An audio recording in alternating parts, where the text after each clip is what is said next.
नमस्कार दोस्तों, आप पढ़ रहे हैं कक्षा 12वीं एनसीईआरटी इंग्लिश, जिसमें हम फ्लेमिंगो बुक का लेसन 8 गोइंग प्लेसेस पढ़ रहे थे। इस चैप्टर के 10 क्वेश्चन हम पढ़ चुके हैं। आगे आज हम 2 लॉन्ग टाइप के इंपॉर्टेंट क्वेश्चन और करेंगे। 11वां इंपॉर्टेंट क्वेश्चन ये होगा जो कि लॉन्ग टाइप के लिए है, और 12वां क्वेश्चन ये हम करेंगे, ये भी लॉन्ग टाइप के लिए इंपॉर्टेंट क्वेश्चन है। तो दोनों क्वेश्चनों को ध्यान से समझना। तो देखिए 11वां क्वेश्चन क्या है।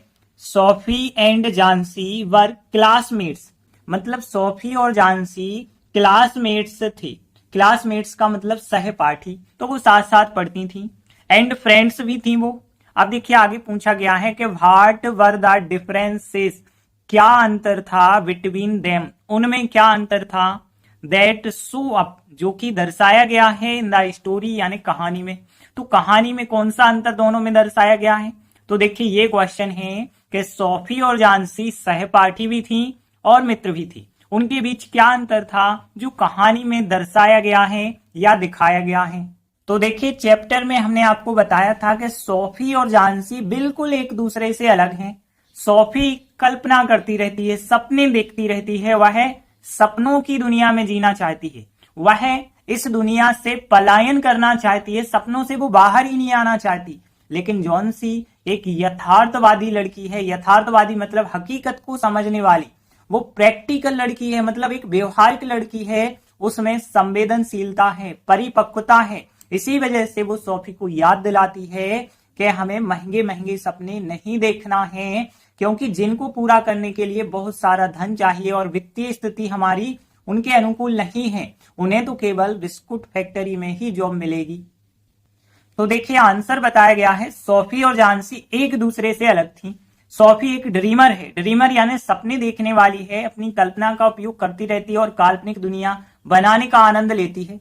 वह एक ऐसी लाइलाज, लाइलाज मतलब जिसका कोई इलाज ना हो, पलायनवादी लड़की है, मतलब भाग जाना चाहती है इस दुनिया से दूसरी दुनिया में, सपनों के बाहर नहीं आना चाहती है। लेकिन जॉन्सी जो है यथार्थवादी यानी हकीकत को समझने वाली, पृथ्वी के नीचे है, पृथ्वी के ऊपर नहीं है। कहने का मतलब है सोफी जो है पृथ्वी के ऊपर है, मतलब इतने बड़े बड़े महंगे महंगे सपने देख रही है जो पूरे नहीं हो सकते हैं। लेकिन जॉन्सी जो है सब समझती है, इसलिए कहा गया वो पृथ्वी के नीचे है। और सोफी से ज्यादा प्रैक्टिकल है जानसी, और जानसी के अंदर संवेदनशीलता, परिपक्वता है, जिस वजह से वो सोफी को याद दिलाने की कोशिश करती है कि उनका भाग्य जो है बिस्कुट फैक्ट्री में जॉब के लिए पहले से ही निर्धारित है, और महंगे सपने देखना जो है उनकी वित्तीय स्थिति के अनुकूल नहीं है। ये सब याद दिलाती है। तो देखिए अब आंसर बहुत ज्यादा बड़ा लग रहा है, लेकिन ये लॉन्ग टाइप का क्वेश्चन है, ध्यान रखना लॉन्ग टाइप में पूछा जाएगा। अब हम इन लाइनों को ट्रांसलेट के माध्यम से बहुत आसान बनाएंगे। तो सबसे पहले हम देख लेते हैं कौन कौन से ऐसे मीनिंग हैं जो कठिन हैं। देखिए पहली लाइन, सोफी एंड जानसी और एक दूसरे से। देखिए एक दूसरे से के लिए हम कहते हैं ईच अदर, यानी एक दूसरे को कहते हैं। तो पहला वर्ड आप ध्यान रखना कि ईच अदर का मतलब है एक दूसरे की बात हो रही है। तो ईच अदर यानी एक दूसरे की बात हो रही है। से यानी फ्रॉम, डिफरेंट मतलब होता है अलग, ये तो आपको पता होगा। और ड्रीमर, देखिए इंग्लिश वर्ड लिखा है ड्रीमर यानी सपने देखने वाली, और हु यानी जो, और फिर अपनी कल्पना। देखिए कल्पना को यहां पे जो कहा गया है इमेजिनेशन कहा गया है, और फिर उपयोग करके यानी यूजिंग होता है। देखिए यूज यानी उपयोग करना होता है, लेकिन यूजिंग यानी कि उपयोग करते हुए। और फिर इसके बाद स्वयं, स्वयं को क्या कहते हैं आपको पता होगा, OWN, ऑन का मतलब होता है स्वयं या खुद। और देखिए दुनिया को वर्ल्ड कहते हैं। फैंटेसी यानी काल्पनिक, फैंटेसी वर्ल्ड यानी काल्पनिक दुनिया।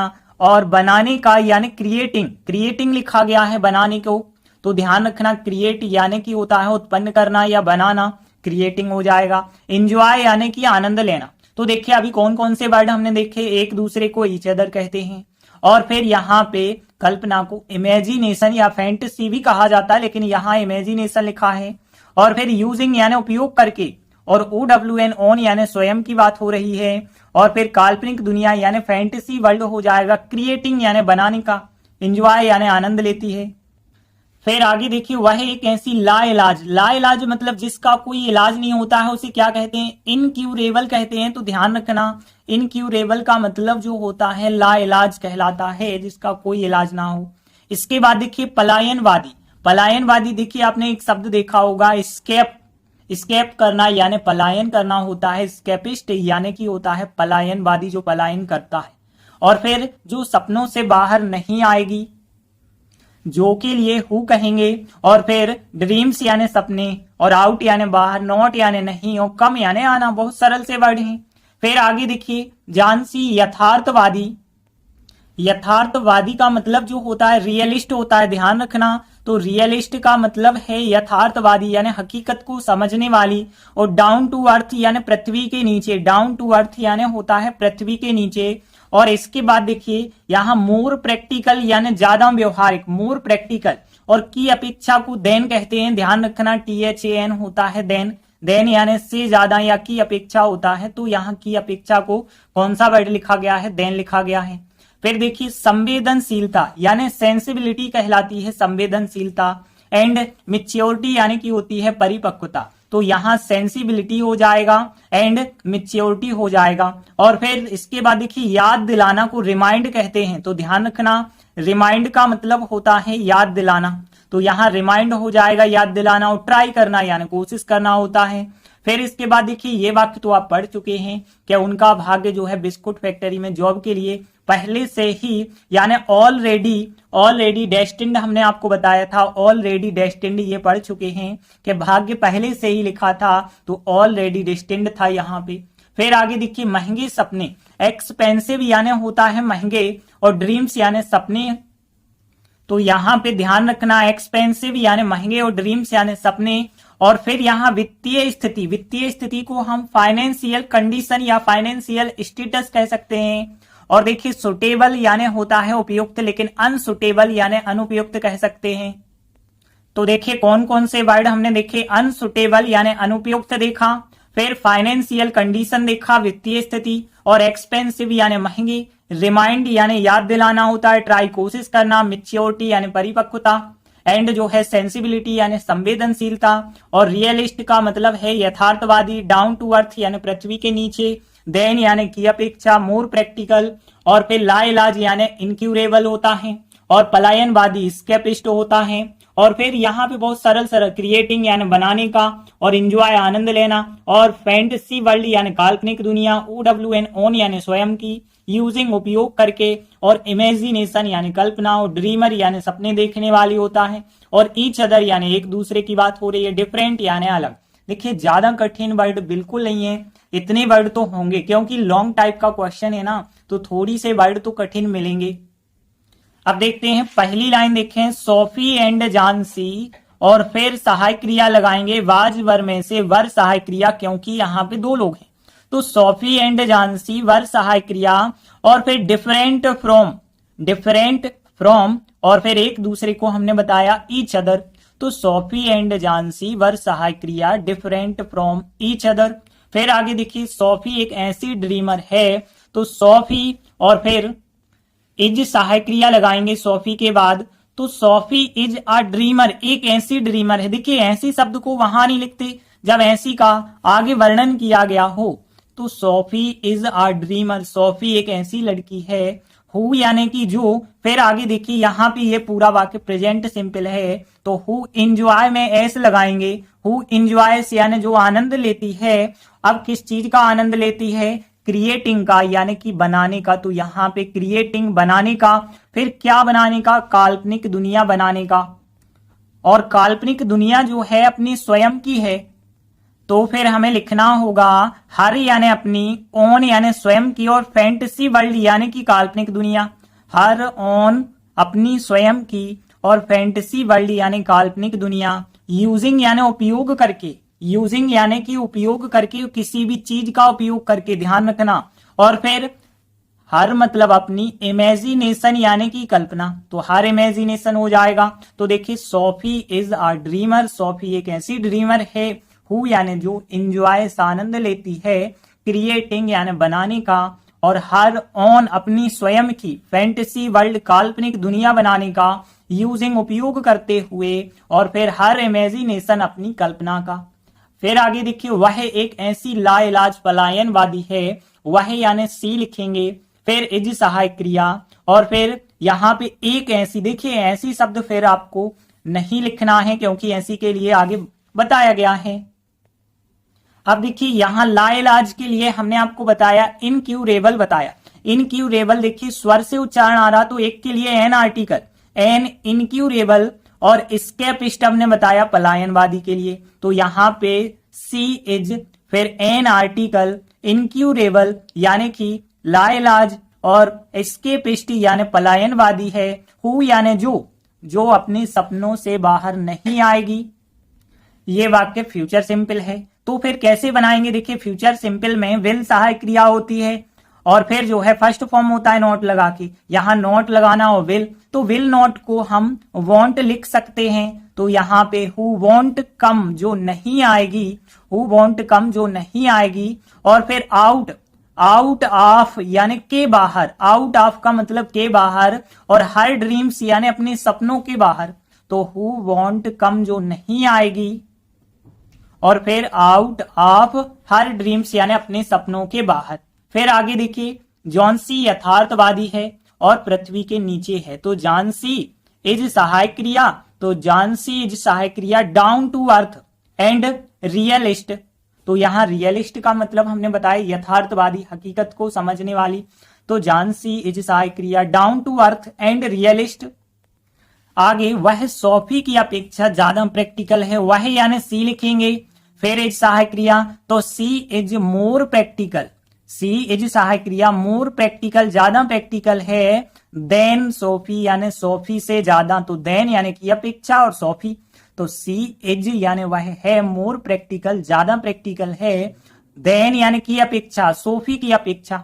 फिर आगे देखिए जॉनसी की संवेदनशीलता, जो जॉनसी लिखेंगे, फिर apostrophe S, Johnsy apostrophe S संवेदनशीलता को सेंसिबिलिटी बताया, एंड मैच्योरिटी यानी परिपक्वता, तो Johnsy apostrophe S sensibility and maturity बताया यहां पे हमने, तो Johnsy apostrophe S sensibility and maturity, ये सब जो है ट्राई कोशिश करती है, तो यहां पे ट्राई लिखेंगे, कोशिश करती है। देखिए रिमाइंड होता है याद दिलाना, लेकिन दूसरी क्रिया आ रही है तो टू लगा के लिखेंगे, टू रिमाइंड याद दिलाने की, और यह याद दिलाने की कि उनका भाग्य जो है बिस्कुट फैक्ट्री में जॉब के लिए पहले से ही लिखा है। देखिए यह और की एक साथ यदि आते हैं तो यह को तो नहीं लिखते हैं, तो टू रिमाइंड हो जाएगा, फिर यहाँ पे सोफी हो जाएगा, तो Johnsy apostrophe S sensibility and maturity, और फिर ट्राई कोशिश करती है टू रिमाइंड याद दिलाने की, फिर सोफी को याद दिलाने की। अब क्या याद दिलाते हैं, आगे देखिए यह यानी की, देखिए जब यह और की एक साथ आते हैं तो की को बस लिखते हैं, यह को नहीं लिखते हैं, दैट।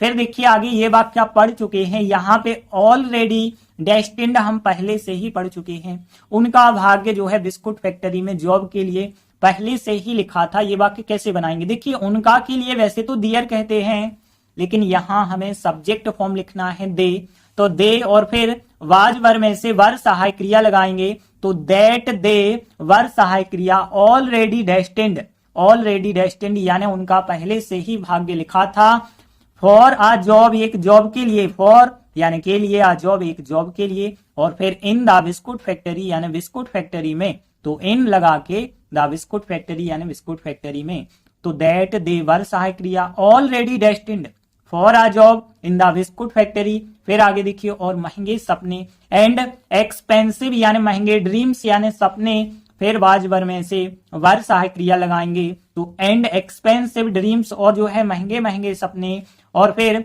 वर सहायक क्रिया अनसुटेबल अनुपयुक्त, ठीक है ना, सुटेबल यानी होता है उपयुक्त, और अनुपयुक्त के लिए अनसुटेबल कहेंगे, और फिर या तो फॉर लिख सकते हैं या टू लिख सकते हैं, जैसे यहाँ पे टू लिखा गया है। फिर दियर यानी उनकी, फाइनेंशियल कंडीशन यानी वित्तीय स्थिति को, तो यहाँ पे एंड एक्सपेंसिव ड्रीम्स वर सहायक क्रिया, और अनसुटेबल यानी अनुपयुक्त, और टू यानी के लिए, और दियर उनकी फाइनेंशियल कंडीशन। तो देखिए एक बार पूरा आंसर हम रिपीट कर लेते हैं कि आंसर क्या है।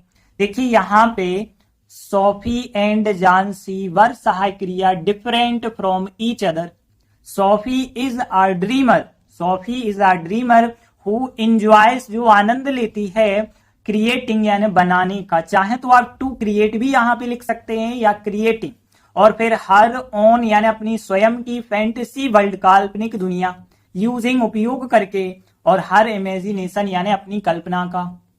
वह एक ऐसी लाइलाज पलायनवादी है, यानी सी इज एन आर्टिकल हमने आपको बताया था, तो she is an incurable स्केपिस्ट who यानी जो वॉन्ट कम, जो नहीं आएगी, आउट ऑफ यानी के बाहर नहीं आएगी, और हर ड्रीम्स यानी अपने सपनों के बाहर नहीं आएगी। फिर जॉन्सी इज, जॉन्सी है, डाउन टू अर्थ यानी पृथ्वी के नीचे है, एंड रियलिस्ट है, वो यथार्थवादी है। सी इज मोर प्रैक्टिकल, वो ज्यादा प्रैक्टिकल है, देन सोफी, सोफी से ज्यादा प्रैक्टिकल है। जॉन्सी अपोस्ट्रॉफी है, सेंसिबिलिटी एंड मेच्योरिटी, ये सब जो है ट्राई करती हैं, कोशिश करती हैं टू रिमाइंड, याद दिलाया जाए, सोफी को याद दिलाया जाए। अब क्या याद दिलाना है कि उनका भाग्य बिस्कुट फैक्ट्री में पहले से ही लिखा है, तो दैट यानी कि, और दे यानी उनका, वर सहायक क्रिया, और ऑलरेडी डेस्टिन्ड यानी भाग्य पहले से ही लिखा था। देखिए भाग्य पहले से ही लिखा था, भाग्य शब्द लिख चुका है तो अलग से नहीं लिखना। दैट दे, वर सहायक क्रिया, already destined for a job in the biscuit factory, and expensive dreams, were सहायक क्रिया, अनसुटेबल और टू दियर फाइनेंशियल कंडीशन। तो देखिए इस प्रकार से हमारा आंसर बन जाएगा। देखिए ये लॉन्ग टाइप का आंसर है, इस वजह से बहुत बड़ा लग रहा होगा, लेकिन 2-3 बार तो आपको प्रैक्टिस करनी पड़ेगी, तभी ये सरल लग पाएगा। इसके बाद अगला 12वां क्वेश्चन देखिए, हाउ वुड यू डिस्क्राइब, यानी आप किस प्रकार से वर्णन करेंगे द कैरेक्टर, यानी कि चरित्र होता है, और टेम्परामेंट यानी कि स्वभाव होता है, ऑफ सोफीज फादर, यानी सोफी के जो पिताजी थे उनके चरित्र का और स्वभाव का आप किस प्रकार से वर्णन करेंगे, ये है क्वेश्चन। तो देखिए हमने आपको बताया था चैप्टर में कि जो सोफी के पिता थे गुस्सैल स्वभाव के थे, नरम बिल्कुल नहीं थे, वो मध्यम वर्गीय परिवार से थे, वह यथार्थवादी थे, मतलब हकीकत को मानने वाले थे। उनकी बेटी सोफी जो है बेबुनियाद कहानियां बनाती रहती है, लेकिन वो कभी विश्वास नहीं करते थे। उन्हें फुटबॉल देखना और टीवी देखना बहुत पसंद था, और उनके परिवार की वित्तीय स्थिति भी खराब है, लेकिन फिर भी वो फुटबॉल मैच के बाद सेलिब्रेशन करने के लिए पब जाते हैं। वो एक आत्म केंद्रित व्यक्ति हैं, व्यवहारिक हैं, गुस्सैल स्वभाव के हैं, ऐसा सब जो है इस चैप्टर में बताया गया है। तो देखिए आंसर बताया गया है, सोफी के पिता एक नरम या परिष्कृत आदमी नहीं है, मतलब एक नरम स्वभाव के नहीं लगते हैं। वह निम्न मध्यम वर्गीय पिता का एक आदर्श हैं, यथार्थवादी हैं, अपनी बेटी की बेबुनियाद कहानियों में विश्वास नहीं करते हैं, गुस्सैल स्वभाव से सोफी डरती है, और जो है वह टेलीविजन या मैच देखना, फुटबॉल मैच देखना पसंद करते हैं। उनकी गरीब आर्थिक स्थिति है, फिर भी वो सेलिब्रेशन के लिए पब में जाते हैं, फुटबॉल मैच देखते हैं। ये सब जो है गरीब स्थिति उनको नहीं रोकती है। वह एक प्रैक्टिकल इंसान है, मतलब व्यवहारिक है, लेकिन आत्म केंद्रित भी है, गुस्सैल स्वभाव के रूप में बताया गया है। अब देखिए ध्यान से समझना कि अब हमें इतनी लाइनों का ट्रांसलेट करना है, ये भी लॉन्ग टाइप का आंसर होगा। तो सबसे पहले हम मीनिंग देख लेते हैं, कौन कौन से मीनिंग कठिन है। देखिए सबसे पहला वर्ड देखिए नरम, नरम यानी होता है सॉफ्ट, तो ध्यान रखना सॉफ्ट यानी नरम होता है। फिर परिष्कृत आदमी, आदमी को मैन कहते हैं, परिष्कृत को एक नया वर्ड बताते हैं हम रिफाइंड, रिफाइंड यानी कि होता है परिष्कृत, तो ध्यान रखना रिफाइंड का मतलब होता है परिष्कृत, और सॉफ्ट हो गया नरम के लिए। फिर देखिए लगते हैं, लगते हैं को सीम टू बी लिखा गया है, ध्यान रखना, तो सीम टू बी यानी कि लगते हैं, सीम टू बी लिखेंगे।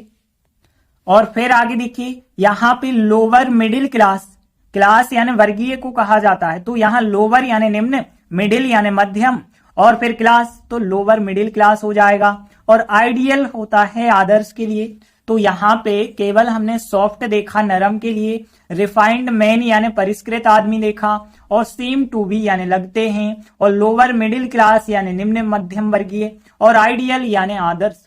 और यहाँ रियलिस्ट आपको पता है यथार्थवादी के लिए कहा जाता है, और डॉटर यानी बेटी को, और वाइल्ड स्टोरीज यानी बेबुनियाद कहानियां, और बिलीव करना यानी विश्वास करना होता है। और फिर इसके बाद गुस्सैल स्वभाव को आप पढ़ चुके हैं, शॉर्ट टेम्पर्ड नेचर होता है गुस्सैल स्वभाव को, तो शॉर्ट टेम्पर्ड नेचर होता है। और फियर यानी डरना होता है, ये भी आपको पता होगा, फियर यानी डरना होता है। और फिर लाइक करना यानी कि होता है पसंद करना। फिर आगे देखिए उनकी गरीब आर्थिक स्थिति यानी पुअर, और फिर आर्थिक स्थिति को क्या कहेंगे, फाइनेंशियल कंडीशन। फाइनेंशियल कंडीशन कहेंगे हम, यानी गरीबी की स्थिति, वित्तीय स्थिति भी हम कह सकते हैं। तो पुअर फाइनेंशियल कंडीशन हो जाएगा। सेलिब्रेशन को सेलिब्रेशन कहेंगे। पब यानी कि जहां पे जो है सेलिब्रेशन किया जाता है उस स्थान को पब कहते हैं। और रोकना, रोकना को क्या कहते हैं, स्टॉप कहते हैं, ये आपको पता होगा। तो स्टॉप यानी रोकना होता है। फिर इसके बाद यहाँ पे प्रैक्टिकल इंग्लिश वर्ड है, बट यानी लेकिन, और फिर आत्म केंद्रित यानी सेल्फ सेंटर्ड, सेल्फ सेंटर्ड यानी आत्म केंद्रित। और गुस्सेल को शॉर्ट टेम्पर्ड कहते हैं। तो शॉर्ट टेम्पर्ड हो जाएगा। पर्सन यानी व्यक्ति होता है। और फिर दिखाना यानी शो होता है। तो शो यानी दिखाना होता है। तो केवल 2 वर्ड ही हमें कठिन लगे हैं, एक तो रिफाइंड मैन यानी परिष्कृत आदमी, सॉफ्ट यानी नरम, सीम टू बी यानी लगते हैं। बाकी सब वर्ड हमें पहले से पता है। देखिए लोअर मिडिल क्लास, आइडियल आदर्श, बिलीव विश्वास करना, वाइल्ड स्टोरीज बेबुनियाद कहानियां, डॉटर बेटी, और रियलिस्ट यानी यथार्थवादी, शॉर्ट टेम्पर्ड नेचर यानी गुस्सेल स्वभाव की बात हो रही है, और फियर यानी डरना, लाइक यानी पसंद करना, स्टॉप यानी रोकना, पब को पब कहते हैं, सेलिब्रेशन को celebration, poor financial condition, practical but, और सेल्फ सेंटर्ड हो जाएगा। और यहाँ पे शॉर्ट टेम्पर्ड पर्सन हो जाएगा। सो यानी दिखाना होता है। तो देखिए बिल्कुल भी कठिन वर्ड नहीं है, हम ध्यान से समझेंगे। सोफी के पिता यानी कि सोफी अपोस्ट्रोफियस फादर ये लिखा है। फिर इसके बाद ध्यान देना, एक नरम या परिष्कृत आदमी नहीं लगते हैं, प्रेजेंट सिंपल का नेगेटिव है। तो डज नॉट लिखेंगे यहाँ पे, और डज नॉट को हम डजंट भी लिख सकते हैं। तो डज नॉट को यहाँ डजंट लिखा गया है। सोफी अपोस्ट्रोफियस फादर डजंट यानी कि नहीं, सीम टू बी यानी लगते हैं, सीम टू बी हो जाएगा। और फिर सॉफ्ट यानी एक नरम, और यानी या रिफाइंड मैन यानी परिष्कृत आदमी। तो Sophie's father doesn't seem to be soft यानी एक नरम, और यानी या रिफाइंड मैन। फिर आगे देखिए वह यानी कि लिखेंगे हम, वह यानी पिता की बात हो रही है तो ही लिखेंगे, तो ही होगा। फिर इज सहायक क्रिया, ही इज यानी वह है। एन आइडियल, देखिए आइडियल स्वर से उच्चारण है तो एन आर्टिकल, एन आइडियल एक आदर्श पिता है, एन आइडियल हो जाएगा। ऑफ यानी का हो जाएगा। फिर यहाँ पे लोअर मिडिल क्लास फादर लिख देंगे। तो यहाँ ही इज यानी वह है, एन आइडियल एक आदर्श है, ऑफ यानी का, लोअर मिडिल क्लास फादर। फिर आगे देखिए वह एक यथार्थवादी है, यानी ही इज आर रियलिस्ट यानी वह एक यथार्थवादी है। ही इज आर रियलिस्ट वह एक यथार्थवादी है। एंड ही और वह, और फिर आगे देखिए वह विश्वास नहीं करते हैं। फिर है प्रेजेंट सिंपल का नेगेटिव, तो डज सहायक क्रिया और नॉट फर्स्ट फॉर्म लिखेंगे। And he does not believe विश्वास नहीं करते हैं, नॉट बिलीव हो जाएगा विश्वास नहीं करते हैं। इन यानी मैं हो जाएगा। और फिर अपनी बेटी की बेबुनियाद कहानियां लिख देंगे, यानी कि हिज डॉटर अपोस्ट्रोफियस वाइल्ड स्टोरीज। तो यहाँ पे he is a realist, and he does not believe विश्वास नहीं करते हैं, इन यानी में। और फिर हिज डॉटर यानी अपनी बेटी, अपोस्ट्रोफियस यानी कि, और वाइल्ड स्टोरीज यानी बेबुनियाद कहानियों की बात हो रही है। फिर यहाँ पे सोफी लिखेंगे, और फिर डरती है, डरना होता है फियर। तो ध्यान रखना फियर प्रेजेंट सिंपल है, फियर से लिखेंगे। और किसी चीज से डरना होता है फियर, से के लिए अलग से नहीं लिखना है। और उनके गुस्सेल स्वभाव से यानी हिज शॉर्ट टेम्पर्ड नेचर हो जाएगा। तो सोफी फियर्स, सोफी डरती है, और फिर उनके गुस्सेल स्वभाव से यानी हिज उनके, और फिर शॉर्ट टेम्पर्ड नेचर से। वह टेलीविजन एवं फुटबॉल मैच देखना पसंद करते हैं। वह यानी पिता की बात हो रही है तो ही कहेंगे। ही लाइक्स वह पसंद करते हैं, प्रेजेंट सिंपल है एस लगा के, तो ही लाइक्स वह पसंद करते हैं। वाचिंग यानी देखना पसंद करते हैं, तो वाचिंग हो जाएगा देखना पसंद करते हैं। टेलीविजन एंड फुटबॉल मैच, तो यहाँ टेलीविजन एंड फुटबॉल मैचेस जो होते हैं वो देखना पसंद करते हैं। तो he likes watching television and football match हो जाएगा। फिर आगे देखिए उनकी गरीब आर्थिक स्थिति, तो उनकी के लिए हिज लिखेंगे, हिज पुअर फाइनेंशियल कंडीशन। तो यहाँ हिज पुअर फाइनेंशियल कंडीशन बता रहे हैं उनके पिता की गरीब आर्थिक स्थिति है, फिर भी वो नहीं रुकते हैं, सेलिब्रेशन करने से नहीं रुकते हैं। तो यहाँ पे हिज यानी उनकी, पुअर यानी गरीब, और फाइनेंशियल कंडीशन, और फिर यहाँ प्रेजेंट सिंपल है डज सहायक क्रिया, और फिर यहाँ पे नॉट स्टॉप यानी नहीं रोकती है, नॉट स्टॉप नहीं रोकती है, हिम यानी उन्हें नहीं रोकती है, और फिर फ्रॉम वाचिंग देखने से नहीं रोकती है। अब क्या देखने से? फुटबॉल मैच देखने से नहीं रोकती है, या फिर फुटबॉल मैच देखना हो, या फिर बाद में वो सेलिब्रेशन के लिए जाते हैं, फुटबॉल मैच देख लिया उनने, फिर वो सेलिब्रेशन के लिए जाते हैं। तो और या फिर लेटर गोइंग, लेटर यानी बाद में होता है, और गोइंग यानी कि जाना होता है। तो लेटर गोइंग यानी बाद में जाना, लेटर गोइंग, और कहीं भी जाते हैं तो टू लगा देते हैं, टू द पब यानी कि पब जाते हैं, और फॉर सेलिब्रेशन यानी सेलिब्रेशन के लिए, तो फॉर सेलिब्रेशन।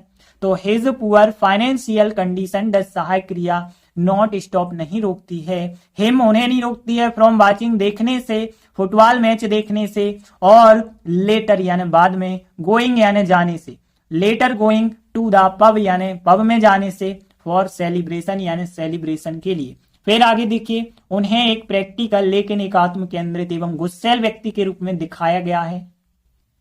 तो देखिए, उन्हें का मतलब है उनके पिता को, और फिर उनके पिता को हम ही कहेंगे, तो ही फिर इज सहायक क्रिया, ही इज सो का थर्ड फॉर्म, क्योंकि पैसिव वॉइस में बना रहे हैं तो सो का थर्ड फॉर्म होता है सोन, तो ही इज सोन, उन्हें दिखाया जाता है या उन्हें दिखाया गया है।